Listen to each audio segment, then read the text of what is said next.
I had a few videos go viral early this year, and that led to 12,000 people taking the quiz, 10,000 actually giving their email address, which was insane in a matter of like 2 weeks.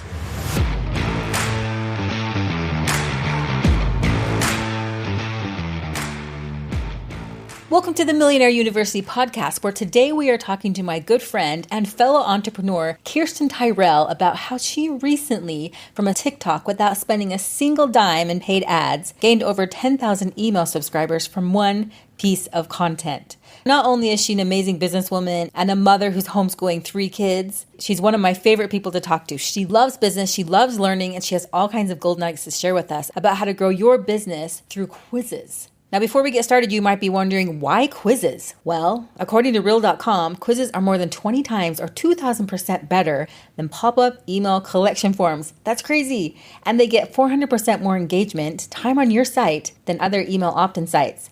And that right there is very interesting to me. And if you want a more in-depth breakdown of all the things we talk about in today's podcast, go to millionaireuniversity.com/blog and check out our latest blog post where we share more of the tips and resources that Kirsten used to grow her business through quiz marketing. So let's get to it.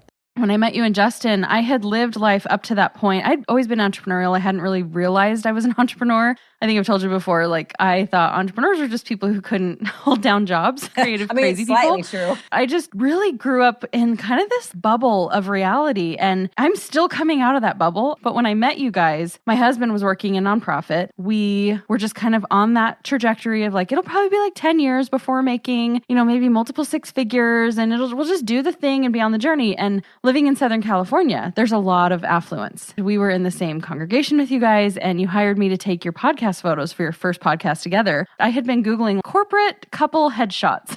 And you guys are jumping up and down, and you're wearing jeans. And I'm like, who are these people? I knew of you, but we didn't know each other well. This is weird. I had never listened to a podcast. Remember back in the day, you'd have to pay 99 cents per song to download. And I thought podcasts were the same way. So I had no idea. And obviously I was invested because I took the photo and I wanted to see my work in action. And I started binging your guys' podcast. And my whole world opened up. That was a huge just opening of that bubble. And it changed our lives forever because Ben and I had both been looking at, Ben's my husband, and we'd both been exploring how are people doing this. The internet was still relatively new in terms of how to make money online. So the first thing we researched was how to sell stuff, and we started selling things on Amazon. And at the same time we started that, I remember going out for frozen yogurt and you telling me, Yep.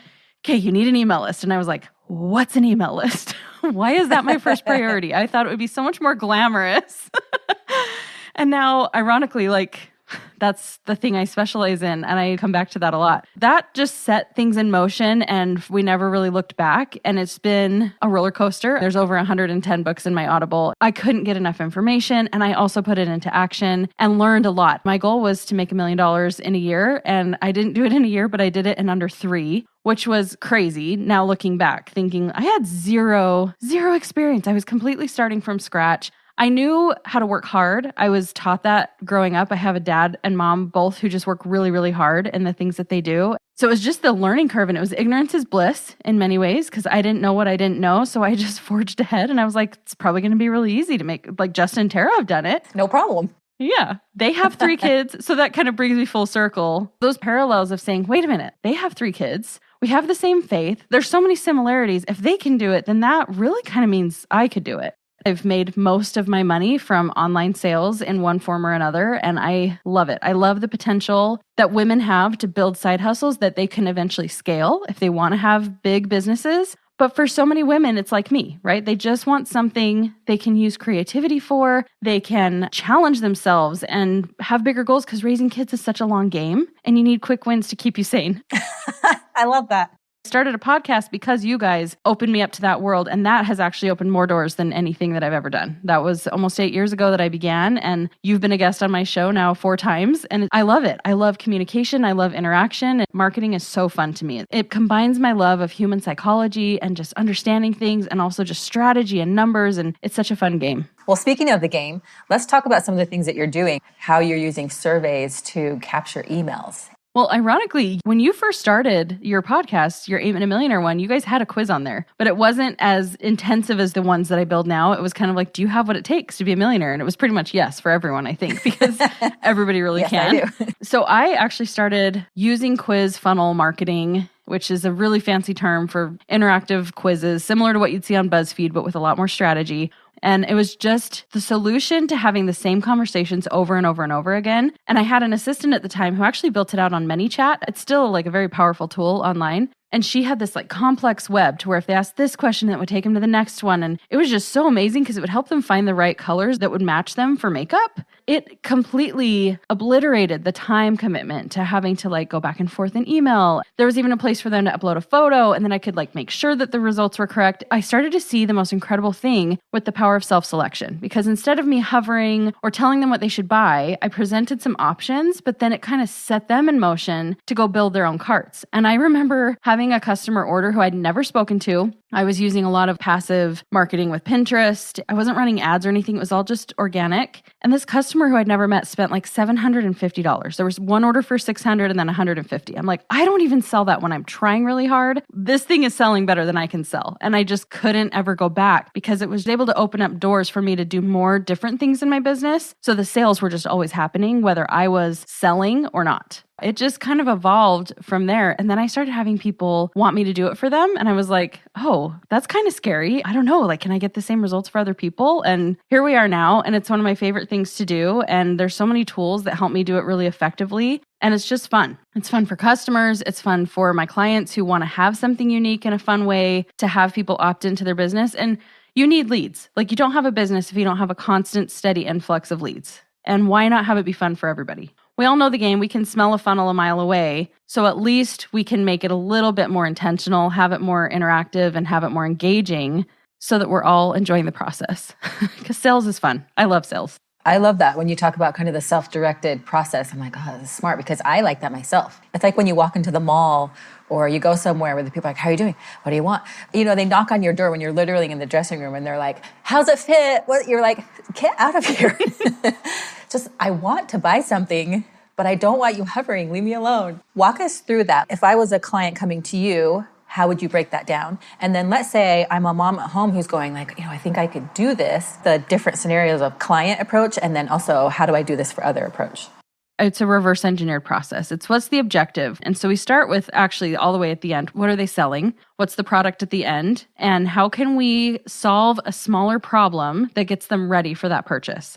So it's obviously going to look different whether you have a product-driven business. And I have a quiz that your audience can take if they want to see this in action. They can actually take my quiz. And that separates you into a bucket that tells me where you're at in business and which one would be the best for you and which would actually help you have the most success using a quiz in your business. But overall, it's, okay, where are we taking people? And then what's the next step in the middle of that? And then what do we need to do at the very beginning? And then it's really just looking at their ideal customer. It's looking at their pain points. We do a lot of psychological deep dive into understanding what is something that's going to totally capture their attention, what's going to make it really intriguing for them to even want to start the quiz, and how do we make it intentional for both? Like I mentioned before, it's kind of like a BuzzFeed quiz where it's just like, what Disney princess am I? But it's not, because that really serves no purpose than to keep you on that website so they can get Google ad revenue. This is really to help you as a business owner figure out as much information as you can about that person so you're delivering them the right content at the right time. And we can get into the whole retargeting strategy because that's like actually my favorite part of it. I reverse engineer, where are we taking this customer and how can we get them right here to the point where this quiz is going to be super beneficial for them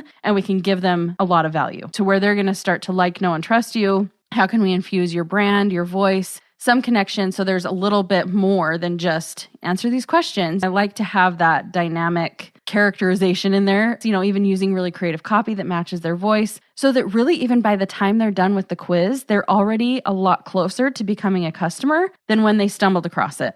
So it can take completely cold leads, super warm, or it can take warm leads all the way ready to purchase, just depending on what your goal is and where that's going to fit into your business. I actually am a really huge advocate of as much passive marketing as you possibly can do because I'm busy. Obviously, you mentioned I'm a homeschool mom. I'm really good at content and I love content, but I only have so much capacity. So between working with my clients and actually selling and fulfilling when I have clientele, and I obviously have some passive digital products too, I don't have a ton of time to do a lot of social media content. So I've been using Pinterest for years. I hired somebody to do it for me and I've totally learned it now. And I'm going to be bringing people on to manage that for me again, because it's such an untapped place where you're meeting people with exactly what they're looking for. And so if you're getting a lot of good stuff, it lives longer than just a social media post. So I actually believe in that more so than just all social media. It's more of a search engine and then driving traffic to that quiz. But I do use social media too. I mean, I use TikTok. I've explored it because it's got such viral potential. I had a few videos go viral early this year when I was actually really intentionally using it. And that led to 10,000, actually like 12,000 people taking the quiz, 10,000 actually giving their email address, which was insane in a matter of like 2 weeks. It starts a lot with the visibility of making sure that you're talking about, in whatever platform that is, driving traffic to the quiz. So content awareness is really important than just throwing it out there, but you can do it in such a myriad of ways. And then that just fulfills the whole process. Okay, so let's say I'm a mom or anyone. They don't have the money to put into paid ads. They want to do something a little more organic, like social media. They're putting the message out there, hey, I've got something special. And then they click on that content or they check it out. And then that takes them to your website where the survey is. Is that how that works? Or the quiz is actually on the content piece? No, the quiz would be on your website. We obviously want to get a lot of SEO, a lot of traffic to your website. So I always host it. I embed it. I use a platform to build the quiz, and then I just embed that on my own website. Whether it's organic or paid traffic, I'm sending all that traffic to my website so that I can retarget. So I can basically tell if I ever want to run ads or just gather that data. I can provide content to people who've already come to my site. I know they're warm. That's the basic process of what happens. They come to my content in some format or another. It creates intrigue. It creates curiosity about the quiz itself. The one that was really viral was actually what side hustle is perfect for you. Like I called it the side hustle quiz. So right there, my content, when I'm talking about the fact that I have a side hustle that can generate more than somebody who works at Target, or I talk about my first $1 million that I made, that's going to create a ton of curiosity when that video goes viral, or somebody comes to Pinterest and they search, how can I make money from home as a stay-at-home mom? And then they have this quiz and they take it, and it's going to give them a pretty comprehensive rundown. It's not just this silly like, oh, well, you should do Uber Eats. It was like a whole extensive profile of the ideal side hustles that they could do within my realm, right? I'm not going to be the expert of everything, but I'm going to say, based on the way you answer these questions, you would really thrive with freelancing, or you would really thrive with selling digital products in the background, or you would really be a great course creator or a coach. And so I based those on my specialty, and that just gave me so much insight about people who are interested in this kind of content. Where are they at in terms of levels of work experience? But it's just so powerful because of people's curiosity. We always want to know more about ourselves. So it's a really fun, low pressure way to jump into somebody's world when there's something in it for you besides just a PDF. That's such a good point. We are so fascinated by ourselves. We love the quizzes. You're this, you're like this. We're so fascinated with our own identities and the potential to make money. Okay, so you have these content pieces. You drive these people to your website. They fill out the quiz. You get all this good information. And then you have a software that kind of funnels them into these different categories that you then retarget and advertise to, or email or reach out to and say, I noticed you're interested in this. And then you can sell your product at that point. Yeah, like I said, the quiz, if you take that one, it will give you a really direct path how it can benefit your business. I had a client who they had a drop shipping store for women in like their 40s, and they were struggling to get leads. And so we created a quiz to help them find their perfect mom style, and really targeted to the pain point of like, you've been dressing your kids, but you've forgotten about yourself, and now it's your turn. And so it was to help them kind of rediscover their perfect style. And then people take the quiz and they don't just get a profile telling them what they would likely feel most comfortable in. It's a curated set of pieces that they would be most likely to enjoy purchasing. So then when they're running ads or they're creating more content, they can specifically say, hey, mom on the go, this would be a really great pair of shoes for you, or this is a really great hat. The same applies in slightly different ways if you're selling digital things or you're selling coaching. Real estate agents right now, huge need and desire to get more leads. It's such a huge need for their business, all businesses, right? But I found that's right now an audience that's really in dire need because it's harder to sell houses than it was a couple of years ago. And it's just a unique way to stand out and not just drive ads to like, get my listings. Okay, so let's talk numbers a little bit. Someone reaches out to you, they buy your product. What kind of numbers are they able to get? And I know that varies depending on how good their copy is and what their product is and how advanced they are in their business. I'm sure you could take different people to different places. What is the I pay this, but then I get this analysis? Just to give kind of numbers, even with ads, it's a really cheap ad cost. I had a client once who we finished her whole quiz funnel, and she was like, I'm getting 25 cents per lead. Is that good? And I was like, yeah, that's really good. That's insane. it's such a low pressure thing and you're not selling a product directly. And with that being said, obviously the qualifier of they're not always going to be the highest quality leads, right? Because you have people who are just like, oh, I'll take a quiz. I'm not even that interested and I don't want your thing. So you're going to have some, like of those 10,000 people, I would say maybe half are going to be viable, but it's still, I got them all for free. If I am going to pay to run ads, I'd rather run ads to a quiz because either way, if you run ads to anything, you're going to have people who just want a freebie. So the return on investment in terms of what they're paying me and then what that's able to generate is so varying. And it's such a long game, just like anything in business. But I can tell you the open rates with email are higher. Their click-through rate is higher. So their ability to find more engaged subscribers, even though you're going to have those that are just like looky lures wanting to take it. That same girl and a couple others have been like, I think that one had an 80% open rate with her emails. And mine are usually 50 or higher when I use the quizzes because they're like, oh, I actually want to read this first email. And if you get people to read the first one, they're more likely to open the next one and the next one. So giving them even more value and saying your complete quiz results are in your email or go check it for this. It's got such a really heavy starting point for people's businesses. I don't actually have a lot of clients where I've tracked the ROI to know in terms of sales, but I have had some clients who, like one in particular is a health coach. She takes her quiz with her when she's on podcasts because it's such a fun way for the people easily to just go take the quiz and get on her list. And it's been much more powerful for her to get people right into her funnel compared to other things that she was doing. Because, webinar leads are expensive. So at least to have that point in front of it and then lead into maybe the more high touch opportunities to convert people into customers. So that was kind of like an all over the place answer, but it's not actually something that I've tracked heavily with my clients. They're just so excited. A lot of them come to me because they're like, I want to be different. I want to be unique. I want something that nobody else is doing. I don't see anyone doing this in my field. I actually haven't done any cold outreach with that offer because people discover it. There's not very many people doing what I do, which is cool. And so when they go on Instagram and search quiz, my bio is probably going to come up and they will hire me right away because they know they want something different. They know they want something unique and they really want to collect that data or they just really want their business to stand out from all the other people who are doing the same thing. That's the benefit to them mostly is give me the data. I want to know where they're at. I want to know how I can serve them. How long does it take to set up? How long does it last? It's good for a month and then it kind of dies out, or you just keep evolving it, you shift it? You could evolve it and shift it. And I think that just depends on your business as a whole, like how often you're going to change your offers. Once you have one, you can easily add more, but I would stick to the same one for a while and it will only really fatigue as your offer fatigues. So if you're done with that, if you're not selling that anymore, but even if your offer changes a little bit, so maybe you were offering coaching, but now you have a course, you can make some tiny tweaks and that quiz will still work just fine. Basically, they last a while. They can last as long as you want them to last. It's not something that has to be changed or updated very much. So it's essentially how much are you getting your leads for? And if it's organic, that can be free, it'd be more time consuming. Or if you're doing a paid ad, let's say you spend $350 to get someone on your website, and then you get 100 people on your website, and then a small percentage of that buy your product. And if that product is higher than what you spend on Facebook, then you have an insane funnel that you put $1 in, you get $2 out, and then you can just run that as long as it will go. And then if things start to fatigue, you can kind of change that quiz up, maybe try a different one or try a different product. That's really incredible.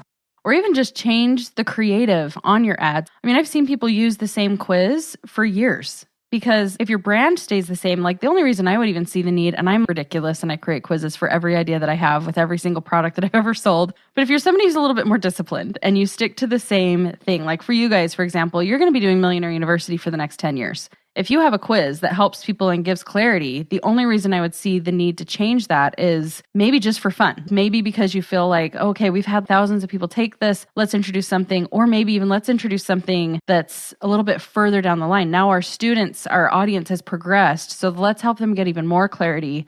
Let's now figure out a new way that we can dive in and ask questions that are not maybe as general when we were figuring out who our audience was.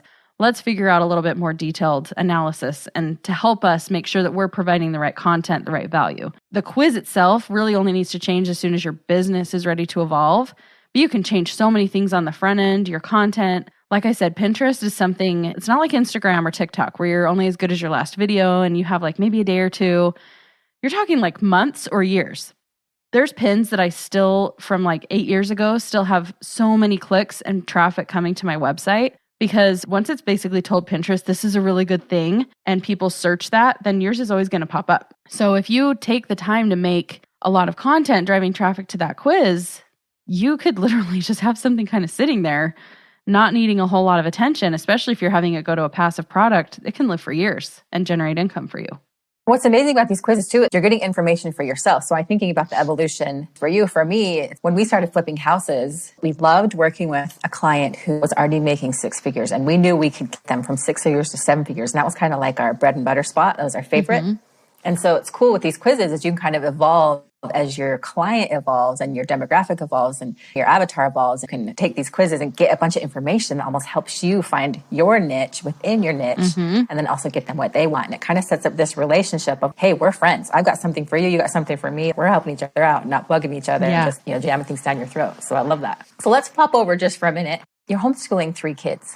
I'm always like, amazing, because I'm homeschooling my kids right now, but it's like an online homeschool. I'm the helper, but I'm not necessarily fully in charge of their education. And at the beginning of this interview, you talked about this bubble that you kind of had to pull yourself out of. For men and women out there who are going, I want to do something like this full time, or maybe I want to do this on the side just to bring in some extra cash flow for my family. Let's say someone's going, I'm pretty busy with my kids, but I would love an extra couple $100 or 500, 1,000, or maybe some of the biggest numbers. For you in that transition, what are some of the tips that you have for pulling yourself out of a bubble and saying, yeah, you can spend some time doing this? It doesn't have to be all consuming, but it really can give you some freedom. What are some of your tips on that? I will say something that everybody needs to know, whatever it is that you're starting, that I think is so easy to lose sight of or not grasp. And I'll tie this into a comparison with even parenting, is everything really is a season. And I think we have this tendency as we start and we're like, oh my gosh, this is so hard. This is so challenging. This takes forever, right? Like the first time you make a TikTok video, the first time you create a Canva post, it takes forever. And your mind tells you, this isn't going to work. I don't have time to do this. I can't spend 2 hours making a 15-second video. That's not sustainable. But, momentum happens and you become more skilled at that. And it starts to become kind of an unconscious habit and this ability and skill. And so something that we need to remember is you do have to put in more effort with your thoughts and your learning and just the time it requires to get it started. But if you can do that, and if you can do that patiently and be realistic, that compounds in such a huge way. When I first learned how to do quizzes, it would take me forever to do one. But then the more and more I did, it became such a process that I could do it really quickly. And now I use tools like ChatGPT to help me do it even faster, because then I'm not having to use all of my mental energy, but I know the system of how it works. And the thing I tie that into with raising kids is I remember being out to dinner. Maybe you were there. I don't know. It was when I lived in California. I was in the thick of it with 3 kids under 5. And somebody said something about them going to school. And I was like, oh my gosh, because I haven't always homeschooled. I was like, they're not always going to be home. Ironic, right? Now they are always home. I forgot that they were going to grow up. I know that sounds so bizarre, but I think you just get into the rut of this is life and it's always going to be this way. And I compare that to business because it's not always going to be that hard. It gets easier and it gets better and it gets more and more relaxed as you put in the time, those initial weeks, months, years even, to gain the skill set. Then that's where you give yourself the freedom to be able to completely make it a side hustle. I think you can't approach a side hustle thinking it's always going to be completely on the side, because then you're going to frustrate yourself and you feel like, I'm the only one who can't seem to figure this out. It does have to consume a lot of your thoughts for a little while. You have to be willing to be uncomfortable for a good period of time. But if you're willing to make it through that, and it changes depending on the thing you're going to do. I think one of the greatest disservices we have right now with the internet and with marketing and all these people talking about ways to make money is they do make it sound simple. It is simple. It's not easy. It's a lot of grit, a lot of determination, a lot of showing up when you're frustrated and you're like, this is not in my wheelhouse. I don't know what I'm doing. You need to understand that you're not weird. You're not dumb. You're not the only one who can't figure it out. If it takes you longer, you will figure it out. If you keep showing up, if you keep pushing through in those moments when your brain just wants to shut down and you let yourself figure it out, you're just building this whole bank of resources, of skills that are going to continue to build upon themselves. I couldn't have told you 8 years ago that when I started selling stuff on Amazon or I started doing makeup or whatever, that I would be doing this now using those skills. And I think you asked this earlier, I can do this in a matter of hours. I now have a business model that functions to where I can sell programs, teaching people how to do their own quizzes, or I can do a VIP day where somebody comes on and in a matter of like 4 or 5 hours, we have their entire quiz built out and everything's finished and it's ready to go. So I can make a few thousand or more dollars in a matter of hours because I took the time to gain the skill. And now I work that into like my life. It's much easier for me to do 1 quiz a month than to go have a job at Target, working 30 hours a week, 20 hours a week. I don't know if that answered your question, but those are just some of my thoughts. When people are out there looking for ways, just understand it's not going to be overnight, but eventually you get to a point where it can be really, really sustainable because you've gotten through the hurdle of the initial learning. I love that. And I totally agree. I mean, we talk about it all the time. Business is not linear. It's exponential. It's tricky because we did grow up with a very linear expectation of kindergarten, first grade, second grade, college, job. Let's say I'm at my job and I can't figure something out and it's just not working. It's like, well, I'm getting paid for an hour. But when you start your own business, you'll spend hours doing something and get stuck on some electronic annoying thing that's not working on some software program. And you're just like, no one's paying me right now. My kids are over here and you're feeling guilty about that. And your house is a mess and you're going, what a waste of time. And it's such a game. It is challenging, but it is simple. Like you say, like once you figure it out, you kind of look back and go, oh, duh, it's not that hard. The moment when you're working hard and you're not getting paid or result, it's kind of mind boggling. It is. You'll just start going, God, online stuff is the worst. Those Instagrammers, I hate them. And, or maybe I'm just an idiot. Like your brain will go all over the place. Oh yeah. And either you're broken, the internet's broken, the customers are broken, like everybody's broken. Like you said, you have these assets, these skill sets, this knowledge, this wisdom, and also the eyes to look at it and go, I know how this works. It takes time to build something, takes time to get some momentum. Once you do, you can make thousands of dollars because you have the skill set, you have customers and engagement. And then you have the ability to, in a month, make more than you were making in Target. And I'm like, it's so true. I love that. There's so many gold nuggets, so many things that you shared with us. And I really appreciate just who you are as a person and your passion for entrepreneurship. I'm so thankful for you guys opening up that world to me and just being a part of my story. I think one of the best tips that Justin has, and I tell people this all the time, there's a million ways to make $1 million. If you try to do them all, you won't make any money. I have put that to the challenge and I have tried multiple ways. And now I understand what my skills are, and it's only because I dabbled and I tested and I tried, and it's just enjoy the journey. Don't be in a hurry to be successful because you're going to look back and know that it was all the learning and growing that was actually the fun part. I just love what you guys are doing and helping people to accomplish. And everybody else who listens, just know I'm right there with you. I've been doing this 8 years and I'm still learning a ton from Justin and Tara. Just keep going. It's so worth the effort. It does pay off. And for everybody listening today, can they go to find out more information about you? You talked about a quiz that they could take a look at. So you guys can take that quiz. It's actually at quizfunnelquiz.com. You can also find me. All my social media handles are just under my name, Kirsten Tyrell. It's spelled weird. It's Tyrrel. Social media, Kirsten Tyrell. We can chat all things motherhood, entrepreneurship, interactive marketing. It's all fun. I love it. Okay, well, you're amazing. Thank you again. And thanks for all of you who joined us today. I hope this interview with Kirsten was super helpful for you. I know I took away a lot of gold nuggets and I can't wait to implement one of these quizzes into our website. I mean, talk about increasing engagement and getting more leads and taking better care of your customers. I know I'm interested. Now, if you were driving in your car, you're working out at the gym and you weren't able to take some good notes, don't worry. Just go to millionaireuniversity.com/blog. We have 16 different tips for creating killer marketing quizzes. And we also shared some of the software and different things that we recommend for getting these quizzes going in your business so you can start getting more and higher quality leads today. So cool. And stay tuned for next week where Justin talks to his partner, Trey Richards, in our software company about how you can create your own software company as well. We'll see you next time.